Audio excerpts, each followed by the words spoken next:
ये कुरान करीम के हाफिज जो भी हैं, अभी जो आपके सामने दस्तार हुई, जिन बच्चों ने अपने सर पर दस्तार बांधी, ये कुरान करीम के हाफिज, ये अल्लाह के हाथ पांव हैं, ये अल्लाह के आज़ा हैं। क्योंकि अल्लाह ने क्या फरमाया, व इन्ना लहू लहाफिजून, कि हम ही इस कुरान की हिफाजत करने वाले हैं। हाफिजून हाफिज की जमा है, तो अल्लाह पाक खुद आसमान से उतर करके कुरान की हिफाजत के लिए नहीं आएंगे।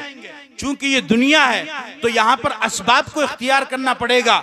रिस्क देने वाला अल्लाह है, लेकिन आपको मेहनत करनी पड़ेगी, हाथ पांव हिलाने पड़ेंगे, तब जाकर के आपको रिस्क मिलेगा।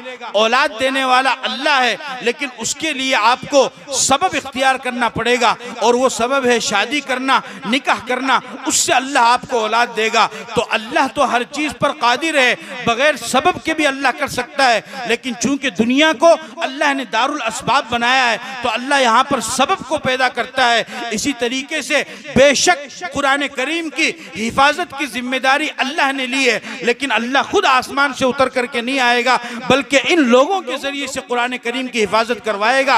लिहाजा ये कुरान करीम के हाफिज अल्लाह के हाथ और पांव है, क्योंकि इनके जरिए से अल्लाह कुरान की हिफाजत करवा रहा है। लिहाजा अब अगर कोई इंसान हाफिज कुरान से दुश्मनी करता है, उससे बुग़्ज़ मोल लेता है, उसको परेशान करता है, उसको तकलीफ देता है, उसको मुसीबत में डालता है, उसको तंग करता है, उससे दुश्मनी करता है, तो गोया कि वो हाफिज कुरान से नहीं, बल्कि वो अल्लाह के हाथ पांव से दुश्मनी कर रहा है। और जो अल्लाह के हाथ पांव से दुश्मनी करेगा, उसका क्या अंजाम होगा, आप खुद इसको सोच सकते हैं।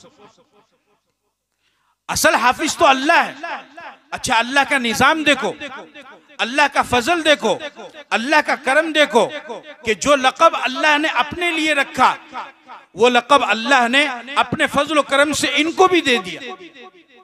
वजीर आजम एक लक़ब है, मुल्क का जो वजीर आजम होगा, उसी के नाम के आगे वजीर आजम का लक़ब लगाया जाएगा। अगर कोई दूसरा अपने नाम के आगे वजीर आजम का लक़ब लगा ले तो वो मुजरिम है।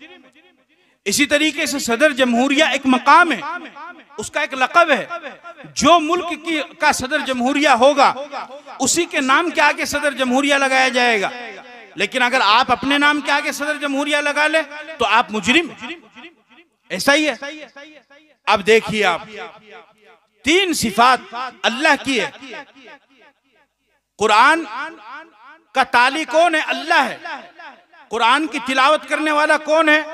अल्लाह है। तिल्का आयातुल्लाहि नतलूहा अलैका बिलहक़, ये आयत बताती है कि कुरान की तिलावत करने वाला कौन है? अल्लाह है। लिहाजा ताली का लक़ब किसका है? अल्लाह का। कुरान की हिफाजत करने वाला कौन है? अल्लाह है। व इन्ना लहू लहाफिजून, लिहाजा हाफिज का लक़ब किसका है? अल्लाह का है। कुरान को पढ़ने वाला कौन है? अल्लाह है। फ़इज़ा क़रअनाहु फ़त्तबि क़ुरआना, यह आयत बताती है कि कुरान का कारी कौन है? अल्लाह है। तो कुरान का ताली वो भी अल्लाह, कुरान का हाफिज वो भी अल्लाह, कुरान का कारी वो भी अल्लाह। तो ये लक़ब तो अल्लाह के लिए ज़ेबा देता है, ये लक़ब तो अल्लाह के लिए मौजू और मुनासिब है। लेकिन अल्लाह का फजल और करम देखिए, अल्लाह पाक फरमाते हैं कि मेरा जब कोई बंदा कुरान करीम की तिलावत करेगा, तो मैं अपने सरकारी लक़ब ताली को अपने साथ साथ उसको भी अता कर दूंगा। मेरा कोई बंदा जब मेरे कुरान की हिफाजत करेगा और उसको हिफ्ज़ कर लेगा, तो मैं अपना हाफिज का लक़ब उसको भी अता कर दूंगा। और जब मेरा कोई बंदा कुरान करीम की क़िरात करेगा, तो मैं अपना लक़ब कारी उसको अता कर दूंगा। तो ताली और हाफिज और कारी ये अल्लाह के लक़ब थे, लेकिन जो बंदा कुरान की तिलावत कर लेता है उसको ताली, जो कुरान को हिफ्ज़ कर लेता है उसको हाफिज, और जो कुरान की क़िरात करता है उसको कारी का लक़ब भी अल्लाह ताला ने दे दिया है।